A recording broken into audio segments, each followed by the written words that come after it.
Hi everyone, welcome to another episode of Second Harmonics. It's been a while since I've filmed, lots has happened, but I went to Auslands last week, so I might as well film some review. It was a fun festival that I went this year, and it's actually first and last festival, maybe not the last, first festival I went this year, and this is a recap of this. So before we get into the day by day of this, I want to start at the end of the weekend. It's not the beginning. So Saturday night, I know it went viral or something, but the Strokes are kind of deep into their sets, and then Julian brought in Charlie to do Take It or Leave It with him, and I wasn't even there for it. I was in a different stage, and I figured it out after I came back home. Well, but that moment kind of sums up the whole weekend for me. It was fun. It was still fun, enough to miss all of those, and not even realize until I came back home. So, yeah. So, this is a second harmonic recap of Auslands 2026. I only went Friday, Saturday. Sunday I didn't end up going. It was 2 days in Golden Gate Park, and was honestly one of the more rock and pop focused lineup that I was really more focused and wanted to see.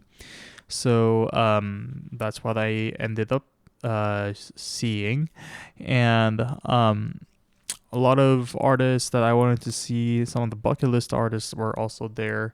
Some big names are Charlie XCX, Turnstile, Strokes, Geese, DXX, you name it.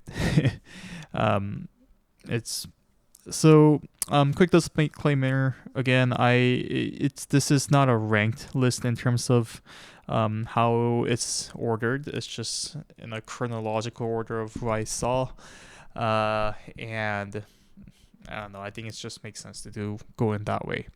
Some of these actions or stages that I was able to catch in full, from beginning to the end, but some of them I was kind of jumping around, or I was lined up in merch line and missed a good chunk because merch line was about an hour long. I don't even know.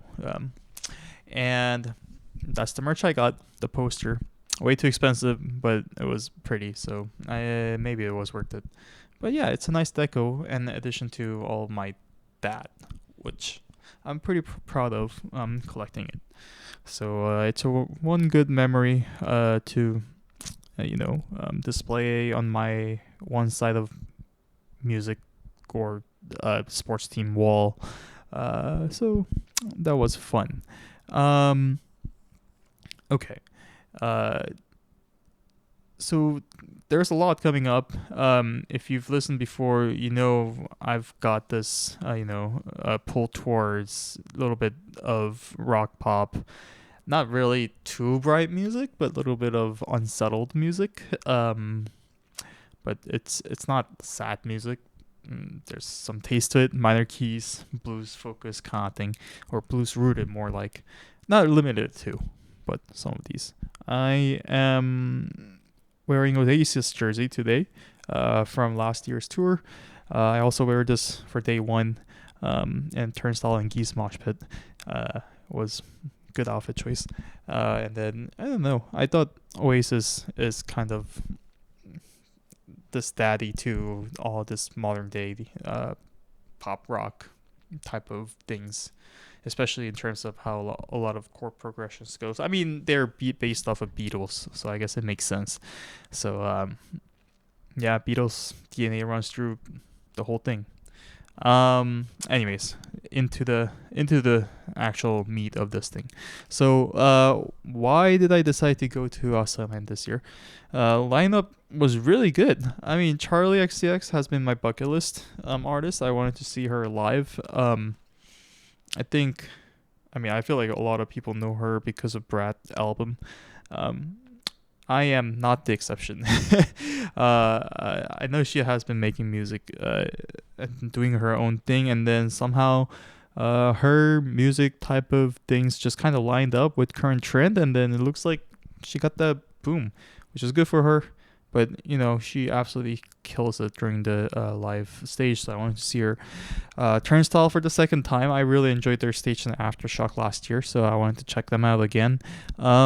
Geese, I mentioned them a couple times in the previous episodes. I wanted to catch them as well. DXX, they have been touring for 8 years.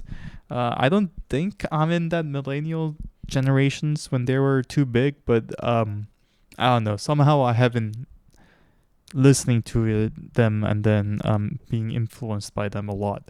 So not a lot, but I've been listening to their music. So I wanted to check them out. So that's that. So I don't know. I thought there was a lot of rock and pop type of artists that I listen to a lot in terms of genre. So I wanted to check this festival out because when would I see all of them in that short amount of period? And then for $550 3-day GA, I feel like it's just kind of worth it to see all of these people or bands. I ended up selling Sunday to a friend. Just a disclaimer, FYI. I was way too tired going back and forth between San Francisco and here.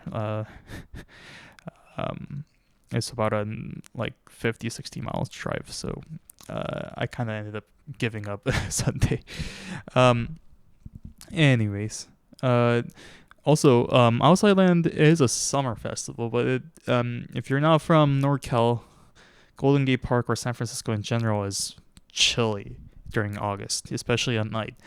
The fog kind of rolls in, and then hey Carol, the fog, hello, and that kind of makes everything chilly. And then being next to the ocean, naturally there's air conditioning going on in San Francisco, so it's never that hot. So I was wearing a long sleeve inside of the jersey, layers, and things like that. So if you don't know how San Francisco is like, that's how it is. But again, for a summer festival, that kind of vibe, it's unique. So it pays off later in some of these artist stages, which I'm going to talk about later. And then it's just genuinely some type of music I loved. There are a lot of artists that's doing those type of music, so I want to check them out. Okay, so I'll get started with Friday. I kind of went in around maybe let's say 3 or 2 p.m., something like that. It was my first time going to Outside Lands, so I wanted to check into the lockers I bought. Put my jackets in there because it wasn't that chilly at 2 to 3, and then line up for merch line. Oh god, I didn't know how long the merch line will be, but it was about an hour or hour and a half long. So by the time I lined up, it was I think it was 3, and then it took me an hour and a half to get that one poster. So I missed a good chunk of Wet Leg, which was my first bucket list artist for the Friday. So I was kind of hearing it because I was in the main stage where Wet Leg performed. I was near there. So I was hearing them, but not really seeing them until the last song, Maj 2. I'm glad I caught that. They were so good live. Honestly, the play was pretty clean. Instrument was clean. Vocal was energetic. Stage manner was also great.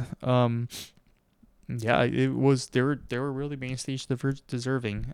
Even though it was a little bit earlier. So I was able to catch them closer. Near the sound booth area. I thought that was a little bit interesting in terms of sound booth or engineering booth setting for the main stage. It was kind of towards the middle. I feel like for some people that would be annoying, but for me, I don't know.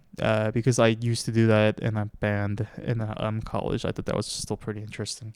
So I was kind of watching the sound engineers, and then light engineers and all that, and also wet leg at the same time. So that was fun. It was deadpan post-punk delivery, and then there was a lot of interlocking guitar actions going on, but I wish I caught it earlier. The merch line. I mean, I should have gone earlier to the outside lands instead of arriving at 2:30 ish. Yeah, my bad. But honestly, highly recommend if you guys have a chance to catch Wet Leg. They're really good live. There were some folks I met while waiting for some of performances later in the day, and they said they also caught the Wet Leg action, and then they were very satisfied for it. So, common agreements there. There were some of the notable undercards in the festival. And I ate dinner. I made Michael Reeves. I'm an engineer, and then he's YouTuber, but engineer background, engineering YouTuber, something like that. I'm surprised not that many people realized him, but he was just standing there in front of the food truck area. So I just said hi to him. He was nice enough to say, "Are you enjoying Oslo Highland?" What a nice guy, honestly. That was fun encounter. But after that, I went to see Geese. It was kind of around 6 p.m., I believe, and it ended up being actually my favorite set of the first day. Geese, if you don't know them, Cameron Winters, the vocal, he's got the voice that's just kind of unpredictable. It cracks, it breaks, it goes into places that you didn't expect it to be at. It's not like pretty male voice, but depends on what you define pretty, but he has a very deep tone. He has a very deep voice. I think it's more like kind of old song genres, I think, instead of the modern songs you can find. But anyways, I thought that was always kind of unique. But honestly, hearing it live, it was pretty shocking, maybe, or it was just foreign a little bit. I didn't really hear any type of vocal like him before in a live stage, but it works. It's great. He yells, he scratches his throats, and it just fits. There's a real tension into it. It never quite resolves the way you think it was going to do, but I mean, that's why it makes their song fun. In addition to a lot of I guess I don't know how to describe this. Some little bit of a mathy rhythm, unpredictable rhythm structures maybe. Drummers are absolutely crazy for doing that, and then it's utter chaos. But everything seems like it has purpose and rules. It ended up going back and forth between a bunch of chaos and order in terms of rhythm. So I thought that was really fun. I mean, I really genuinely feel like their live performance is so much better than their records. When you're hearing their records, you'll be like, I don't know. Some people will like it. Some people don't like it. There are plenty of people who don't like them. I know that. Not because of this hype train things going on, but also the genre itself. But if you hear them live, I think a lot of people will love it. It's just so much more fun to watch them at the same time, instead of just kind of listening to records, and they're just so much better live than the record. So that was a little bit of a unique, well, not really unique, but a little bit of awakening there. There were some songs, to be honest, from Geese record that I thought was a little bit boring to listen, but in the live, there was none of the songs that I felt like I was bored. It was all great and fun. Also, a little bit of a unpredictable mosh pit here. I was slightly in the front, and I didn't expect the mosh pit to go for this particular band, but it happened. Maybe it's because I didn't really watch any type of live performance of them. I didn't really want to get spoiled and kind of have this full experience when I was there. So it caught me by surprise, but nothing really bad. It was a good surprise. So it ended up being a lot of kind of mosh pit actions, especially during 21-22. So well, yeah, it ended up being wild. So that really was a fun band to catch, and also to be with the crowd. I was genuinely surprised that Sutro stage, it has a hill like in the three sides, and then people at front was just going absolutely crazy, which I really loved. There were a little bit low key of a aftershock vibe going on during that day in the Sutro stage, so I really loved it. So it was just genuinely good crowd, great bands in that stage. So perhaps one of my favorite moments in this festival. But anyways, why I liked Geese is I'm kind of forcing connection here, but there's that exact quality that pulls me towards Wolf Ellis, and there's this Korean indie band called Silica Gel. The minor key stuff, and then not boring rhythm, kind of going chaotic and orderly rhythm going back and forth. Has There's everything in there, and then I also like a lot of layers in the songs. Just kind of like wall of sound instead of minimalistic things. So I guess this is kind of contradictory for DXX. I'm gonna later talk about, but I typically like those type of maximalist build up songs. So Geese falls exactly into that category. That's why I really love that performance, I think. So yeah, if you guys are into that, definitely check them out. If you guys can catch them live, I think that's also a good opportunity. Also a small thing, but I loved it. At one point, Cameron was running his phone through a guitar pickup to play "Don't Stop Believing." Apparently he said he didn't have a copyright. I thought it was funny. I don't know if you need copyright to play a song in a festival, but maybe it was because it was being streamed. But like, that's literally what I do sometimes with my guitar, especially when I'm replacing a pickup. If my tweezers are not working too well when I'm tapping the magnets, I just pull my phone out and just blast the speaker and then see if pickups are working or wires correctly. But he was just kind of doing that for a good 30 seconds. I thought that was hilarious. Yeah, I don't know, that I thought that was funny. Yeah, someone doing that in a live stage, in a festival stage. It was just funny and great moment that I can feel a connection as someone who plays guitar. But yeah, honestly, genuinely, this stage was very fun, chaotic, not aggressive, enjoyable, and drummer and guitarist of the band, they were really really good. By the end of the songs, they were just going absolutely crazy.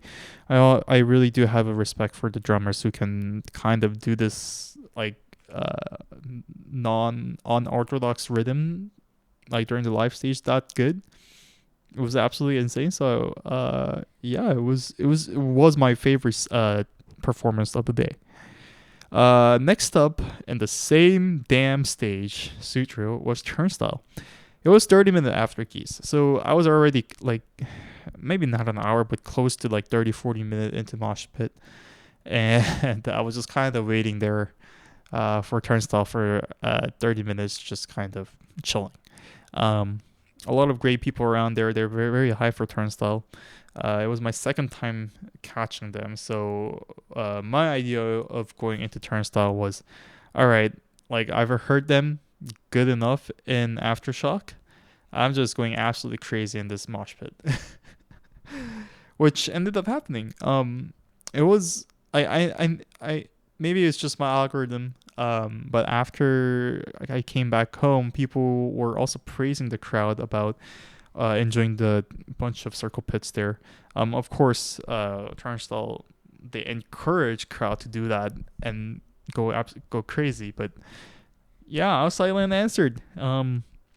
Even the backstage, like backside of the crowd, was doing it. So I didn't know there were like 4 or 6 circles pits going on, but because I was mainly in the front. But that was super fun.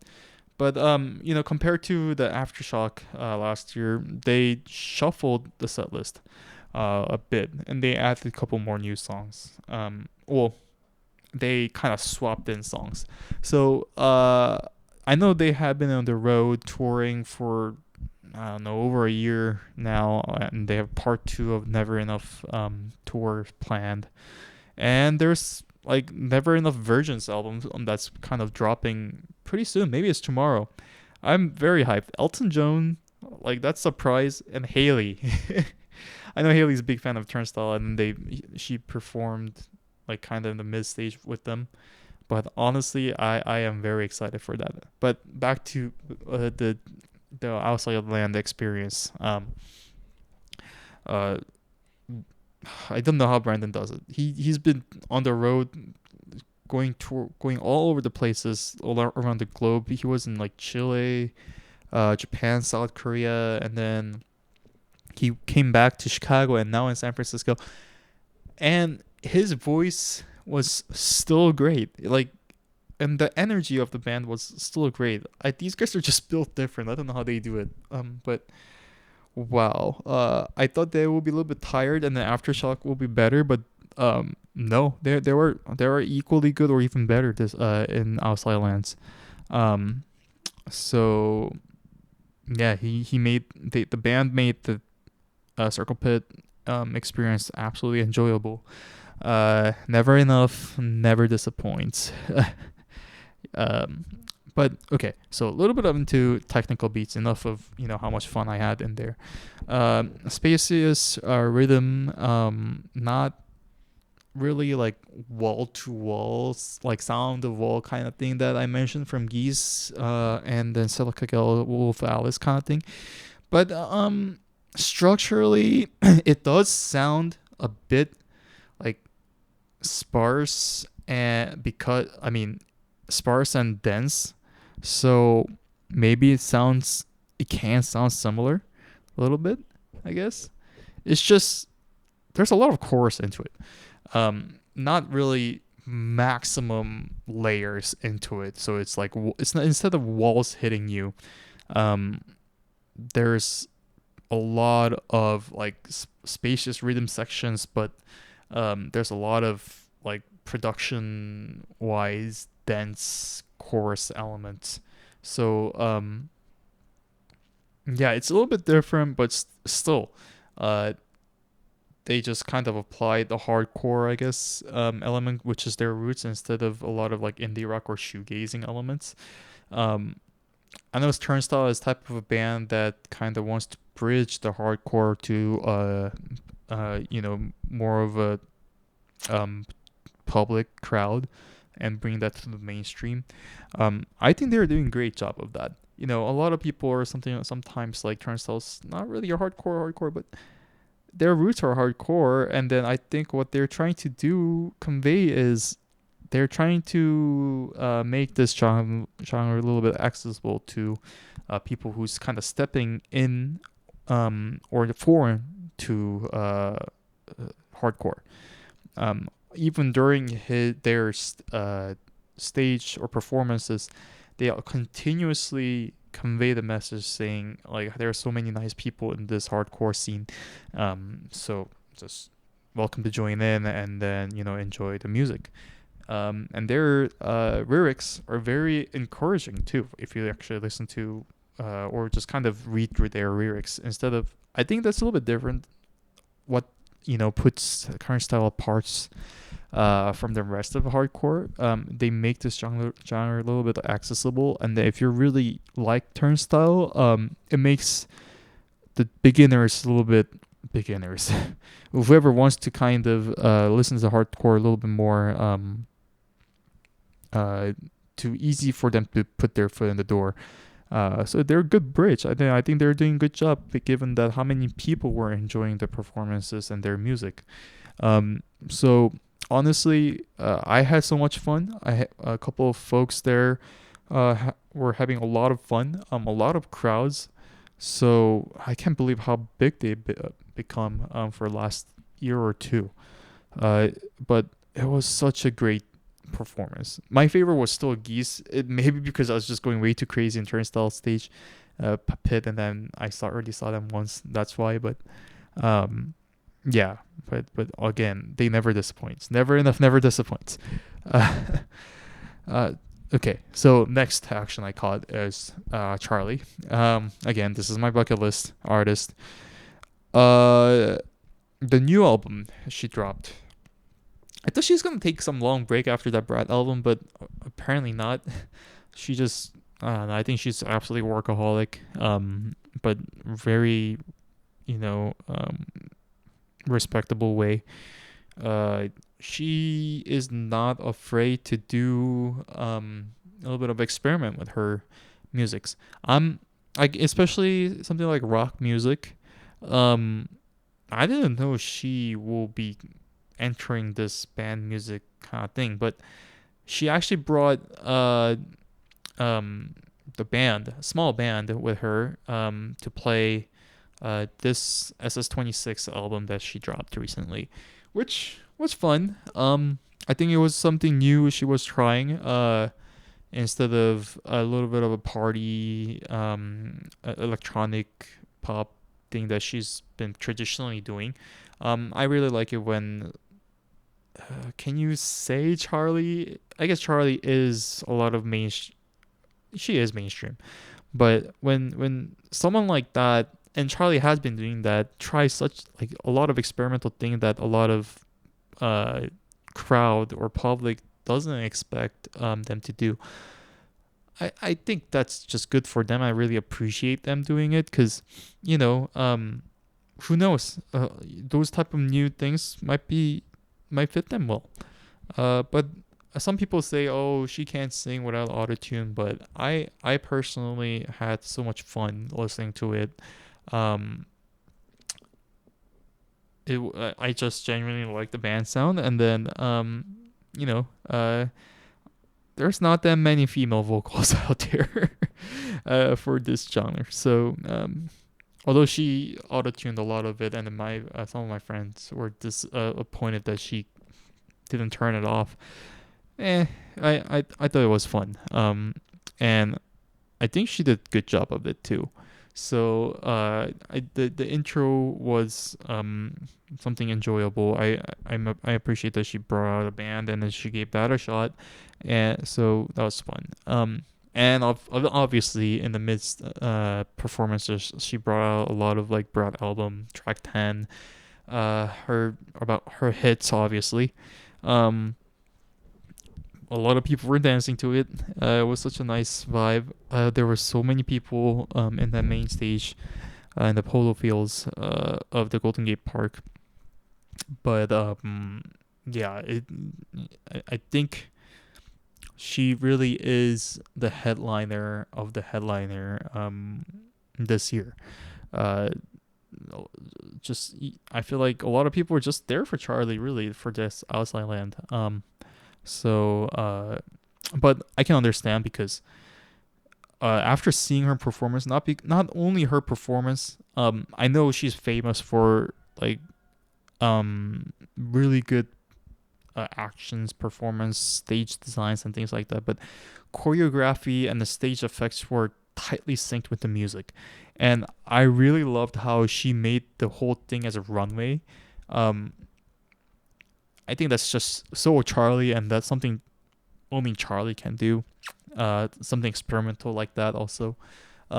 So there was a lot of fun, not only because of her music, but just kind of watching those type of stage decorative or how she's kind of performing through the entire set. So I personally really like that. And later, when uh, she was doing a party for you, I think I realized like top of her stage design was big woofer design.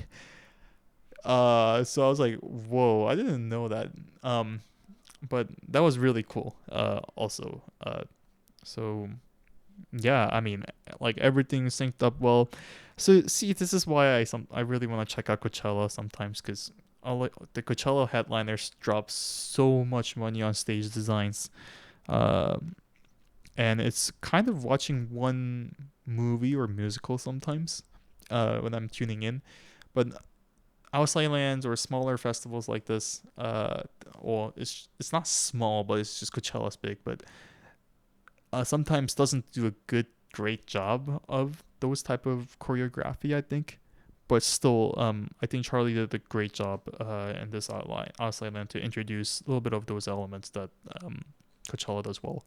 So overall, I really enjoyed her performance and didn't really disappoint in terms of expectation.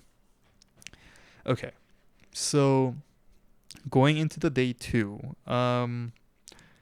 again, after maybe 1 or 2 hours of mosh pit, I was pretty much dead that morning, so I decided to go late-ish again. Um, and because I didn't have to buy merch or anything, so even arriving at 3, I was able to kind of go see 3 p.m. and 4 p.m. performances, which I enjoyed a lot more. Instead of trying to stress out and then go to front for every single artist, it was more of a chill day because I was spending I was pretty much dead after Friday, after that 2 hour mosh pit. But it's probably my learning next time I go to festival. It's not bad to take it chill, kind of stay mid or like a little bit towards the end of the crowd, and then kind of just enjoy the music. That's also not too bad. But anyways, Saturday was kind of like that for me. I was not like, oh, I need to get here by like 30 minutes before to watch them front. No, I was just kind of going with the flow, jumping around. But I had so much fun also doing that. So again, if you're like me, you have to plan everything out like 30 minutes before the stage. You have to get there. It's still enjoyable if you even if you don't do that kind of check out this artist, that artist. If you want to see multiple of them, catch the beginning, catch the end of the other one. Even if you were in the back, it's still fun. And then sometimes it's just nice to take a chill. So again, Saturday was kind of like that for me. Uh, so first artist I saw was Lazewo. There were 3 people doing an EDM performances. I don't know if you guys know about me about this, but I do not know that many of electronic musics or EDM genre. So I was kind of like, I really only just kind of went there because my friend, she wanted to see them, and I was kind of waiting to meet her. It I had a blast though. I was staying at the back because I was a little bit late towards their stage, but for a 3 p.m. crowd, like the Twin Peaks, that's probably the second biggest stage of this festival. But there were so many people to it. It was packed, and the energy was insane. Everyone was kind of like raising their hands like this, and then just going like that. And they were absolutely killing it. I don't know. I can't really talk too much about EDM in terms of what they're doing because I don't know really well. But like it was so much fun. I don't know too much about EDM musics, but all I can tell was people were genuinely having fun, and they were kind of saying that was such a great stage. So that was my discovery. I later learned that these trio actually met in Outside Land. They were trying to get some inspiration for music, and then they just kind of randomly met each other in the Outside Land and started this group, which is a fantastic story for festival, especially if they met each other like 7 or 8 years ago, and that this exact festival and they're performing. What a feeling that would be. So great storyline, great performances, great crowd. I had a blast. And then I kind of ended up checking them out after I saw them. So that was a news discovery for me. Even if it was not the type of music that I usually listen to. So again, I guess that's the part of the fun of the festival. My second artist, which was my first artist originally intended to see Saturday, was Lucy. Um, uh, I really know her by Night Shift. I think that's probably just famous. Her hit, most famous hit. I was kind of there for that, and I know she does a lot of like calm folk adjacent songwriting, but I was taking the stage chill. But she brought out a full band. I know she has like a band based sounds on her records, which I enjoy again. Um, but her, her songs are a lot of like vocal forward mix, and then a little bit of a restrained low end, I guess. Not too much of like strong bass or drum of those type of rhythm and low end music instruments. It's, that she puts a lot of emphasis on the hard vocals in the mix. But I guess Night Shift is a little bit of abnormality in her song, because there's a lot of powerful instrument sound in that, in addition to her vocal. But anyways, it was my kind of first chance to hear a lot of her songs, and I was very surprised. Her vocal was very clear, really nice. Uh, I don't know if she regularly tours with that band, but the band itself was also really great. There was a lot of instruments there. There was like, I think there were some of the pipe related instruments there too. Keyboard, typical like keyboard, drum, bass guitar, and everything. Yeah, it was a large band. But it was nice. I was there for Night Shift, but uh, yeah, it was what a good performance it was.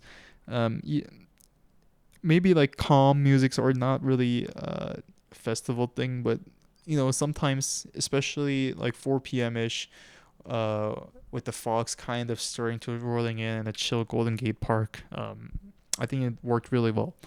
So that was that. And then I kind of stayed in the same stage, which was main stage where Lucy performed. And I was kind of munching the tamales as my dinner. I was waiting for the Ethel Cain. Um, I was debating between Ethel Cain versus Malcolm Todd for this time slot, but I ended up seeing Ethel Cain, mainly because I've never seen someone who does a bit of a shoegaze type of music live. So I kind of wanted to listen to that live. It paid off. It was. I mean, that's why I was there for Ethel Cain. Uh, and then really the this place and weather of the Golden Gate Park kind of matched really well. Like by 6 p.m. fog started to roll in, and like in terms of atmosphere with American Teenager albums, and that weather, it matched so well. She didn't need any type of stage effects. It was just fog slowly rolling in with those type of like dark, and then like slow type of shoegaze music. It matched super well, almost creating this horror and the creepy mood. Um, but so that really help me to focus well onto this set, which was super nice. And I think she's been performing for a while. I think it's probably like longest tour duration that she has been performing. So her vocal condition, I think, wasn't the best, but I mean, she still is a great vocalist. Uh, One thing I wanted to kind of highlight here is the lap steel guitar. I didn't know that looking like as a band play lap steel guitar. But it kind of caught my eye because it's not something you see that commonly in a live performances. I think, at least for me, it was first time seeing that. It was like slide driven pitch, like bending texture, adding to layer of this shoegaze, which I thought was interesting, and I just never seen someone play that out live in a performance. So um, yeah, uh, so that was kind of a highlight that and a unique experience in addition to this entire shoegaze thing I wanted to catch. Um, but overall the stuff was really great with this like fog and then a lot of river heavy shoegaze sounds and noises going on, and she's obviously such a great vocalist. So yeah, what can I say? It was great. uh, I think my favorite performance was Gibson Girl, from her whole set. Next action I caught was Dijon. Um, I guess like more like first 20 30 minutes of his songs. Um, Not much to say personally. One thing I wanted to say or kind of highlight there is, wow, the bass was so loud in terms of how songs were or just sound system were tuned there. It was like hearing protection was absolutely necessary. I can just feel the bass, and then even that was a lot. It almost felt like some bomb was dropping in real life. Um, but that was pretty fun. I again, he had a lot of layered instruments, like kind of into his track. Drums and synth were pretty much like forward in the mix, and like a lot of bass there. Uh, Guitar was pretty much like behind all of the mix almost. Like I can hear guitars, it's rhythm that he's playing, but oh my god, like drum and bass was so strong in the sound. Um, it was kind of shocking, but I really appreciated how like he used a lot of instruments, uh, synthesizer, guitar, piano, drum, like electronic drum loops. Like he actively used those. I love it when some artists can do that live, use a lot of instruments and then kind of do it well and then mix it together. So I think that's what made this stage really special, or his performances really special. So that was Dijon, and then I went to Dijon. Uh, I went to closing portion, I think. I didn't catch the iconic intro. Apparently, Julian later that night said it reminded him of My Chemical Romance, which I gotta go watch back what he did there. But I it was really nice, high energy. A lot of crowd encouragement and crowd forwarded performance. I was kind of in the back at the back because a lot of people were there to watch them. Um, but not too much technical segments to say here, but I just enjoyed it. The crowd was having fun. I was having fun. And then Joseph, he was, wow, his stage manner were absolutely electronic. He was kind of running around everywhere, encouraging the crowd, and just singing pretty well at the same time. Um, yeah, it was just, what can I say? I just had a good time in their performance. So I can really tell why they're rising band. Not because of Stranger Things, but their performance is genuinely fun to watch as well. So yeah, that's another thing. My headliner of Saturday was the XX. There were three headliners, or three last actions. Pink Pantherless, DXX, The Strokes. Very hard to choose. Even Julian says there is some type of conspiracy going on for putting The Strokes and Pink Pantherless at the same time every single damn festival. So I thought that was a funny comment, but I went to see DXX. I just kind of had to see them live. They're a little bit different in terms of like the music genres I usually like. Heavy layers of and a lot of variety of instruments. It's simple. It's drum, bass, guitar, and mixed table, I guess. But there's some beauty in terms of minimalism, and I can easily say this was my favorite and the best performance I watched in Outside Land, and hands down, it was my top 3 performances I've ever seen in my life. Uh, so I don't know. I'm just kind of having a hard time explaining why it was such an amazing performance. It's been a while since I felt, wow, it feels really nice to be in this performance.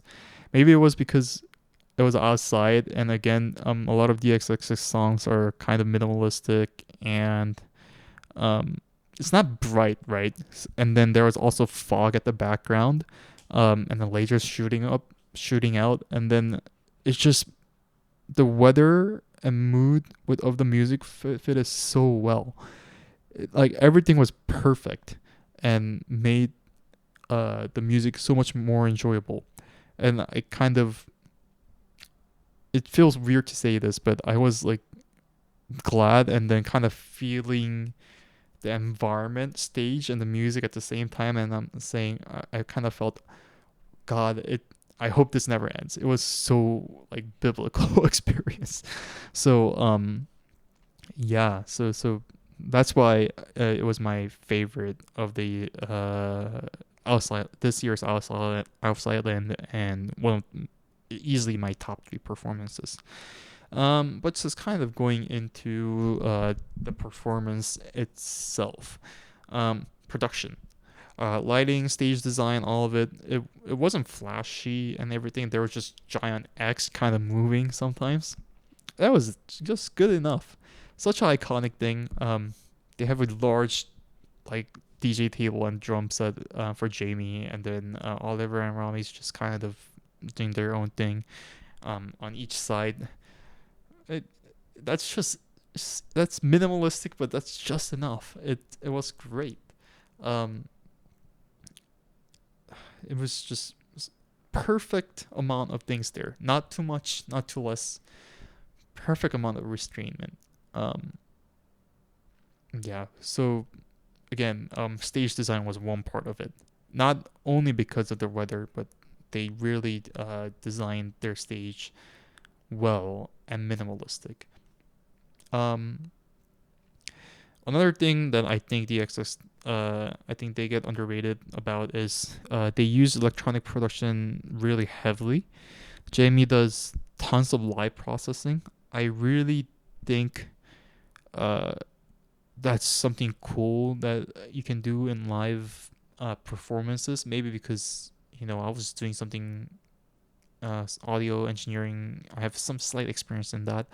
Uh, in the live performances, but kind of putting that into the band settings, live music playing and then live gig is a different thing. He has to use a lot of those samples in real life.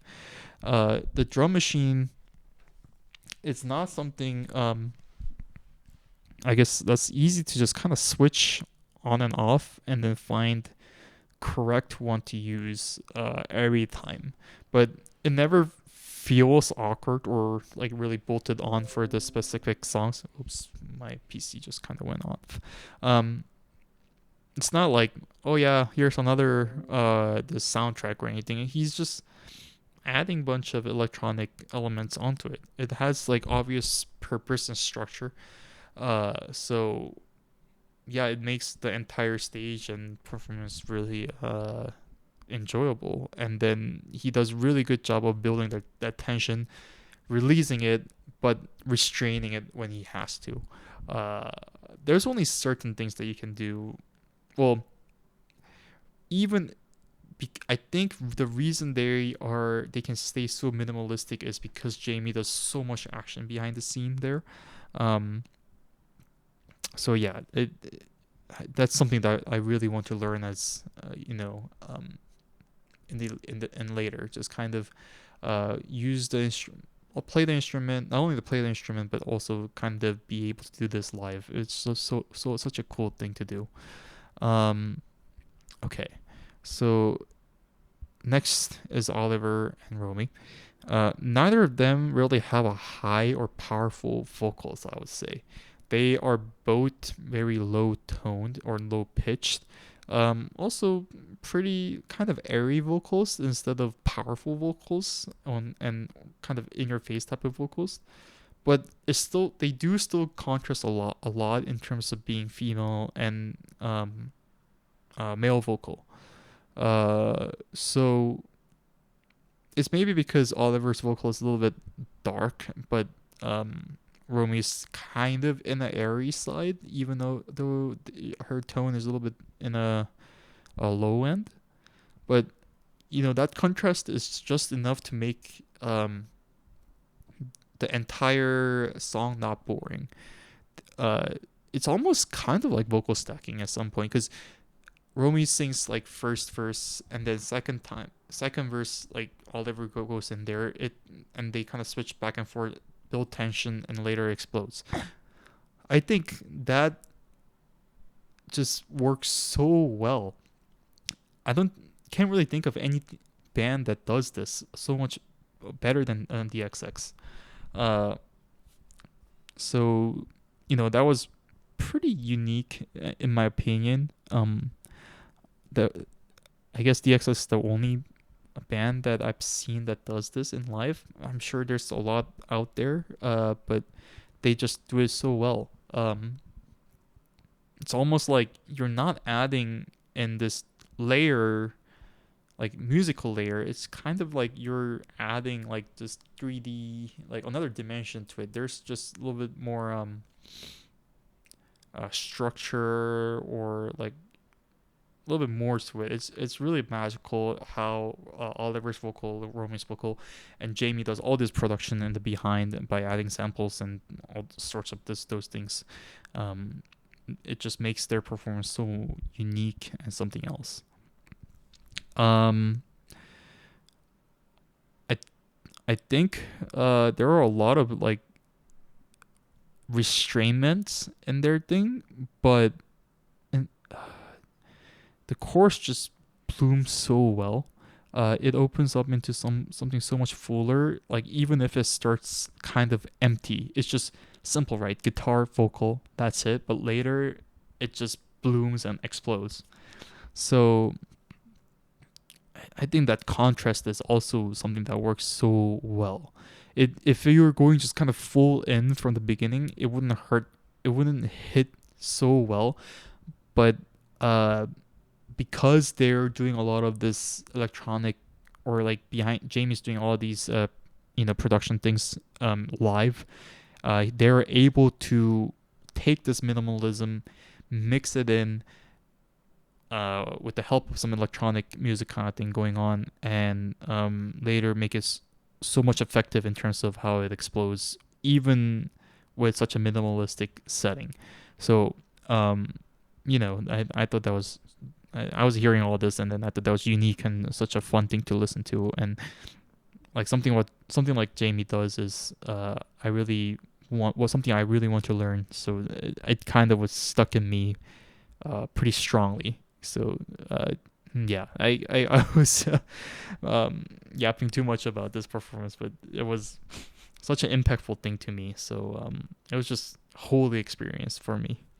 Uh, yeah, and then the reason I missed Charlie and Strokes collab is because of the XX, and I don't regret it at all. It was so worth it, but I was still able to catch the Strokes their closing portion, which I'm glad I did. Uh, I'll be honest. When I heard like Strokes' like performance review, I was a little bit concerned because sometimes people were saying they're on and off. But right now, like this performance and I guess this year's tour or everything, they were great. They were all on point. I don't think Julian was drunk. I mean, his humors were pretty funny this time too, and he wasn't making like complaining or anything. He was just on point. He felt locked in. And a lot of like band were actually having fun there. So sonically, I don't know if I've mentioned this before, but I really enjoy Seven Nation Army and Jack White. Uh, Maybe because it's because I play guitar, and then Jack White has this crazy riffs and guitar skills and things going on. Jack White poster, by the way. But it kind of reminded me of that. I know Strokes is a little bit more simple than Jack White, but something what Jack White does well is simple riffs. That's such a catchy thing. Catchy, simple riffs too. But Strokes does a ridiculously good job of doing that. They keep it simple, but it works so well. Maybe and Oasis does that too. Maybe that's just something that's common in my taste. Guitar tone was very fuzzed out, like saturated tone. Um, Paired with the riff, that's such a impactful and short, easy riff. It's just easy to memorize, and people it gets stuck in your memory. Maybe there's a little bit of that blues element in there, so that's that. So like if you see a lot of these band Oasis, the Strokes, maybe melody doesn't have to be complicated or anything. It's just most important part of this is that simple riff really is gets stuck in your head, and that is the melody, and that's what justifies the songs sometimes. So like I was hearing a lot of these songs, I'm like, wow, I can practice that so easily. It almost made me like pick up the guitar as soon as I go back to home and kind of practice stroke songs. So I really appreciated that, and I really enjoyed that. Yeah, so I guess that kind of wraps up my Saturday as well. With the Strokes, and then overall, I think I don't regret at all going to this. I would go again if the lineup is good next year. It was chilly, but that's what makes Outside Land unique. So the XX and Geese, I think, was like that contrast of what I really commonly like versus what I wanted to check out and ended up really loving it. It's really funny because my most favorite performance was DXX, which is not the music I commonly listen to, and my second favorite is Geese, which is the music I commonly gravitate to. So, that I think that that's such a unique and funny thing that happened to me. Uh, I made a little bit of minimalism and then emptiness in a sound. It made me appreciate that kind of element, but again, I really like the maximalistic sound as well. So being open to a lot of music genres, or not being afraid to listen to a bunch of different type of musics. Who knows, you might discover one of those your new favorite genres or new favorite songs. One technical through line that I want to highlight or pick in this episode is restrain really pays off. DXS's build up. I guess the Ethel Kane's reverb. I think her songs are a little bit minimalistic too. It does hit you with wall of sound with shoegaze element like there. It may not sound minimalistic because of what shoegaze really is, but there's certain beauty to those emptiness and restraining it instead of just unleashing fancy layers and wall of sound to everywhere. So yeah. I think that kind of wraps up this Outside Land episode. I really overall such a great experience. Great unique experience. I'm glad I was able to catch all these artists that I want to check out. And yeah, hopefully next year's festival lineups are as good as this year. There's enough undercards and headliners I want to see, so I can check them out again. It was so much fun, and I would definitely do it again. Next episodes, there are a couple of things I'm thinking of. There's Big Bang tour coming up. They also started, but they're coming to North America in 2 weeks. There's Muse concert that I'm also going to. Wave to Earth. I have to also compile fall winter FW26 playlist. I want to also cover those headphone actions and music things that I want to do. So a lot of things coming up. So we'll see what I end up doing first. Probably a bunch of concerts I go to again. But yeah, I mean, I haven't been filming for a while because of a lot of reasons. But it's good to kind of do this segment and then kind of slowly go back into the momentum for it. Anyways, thanks for listening. Until next time. Bye.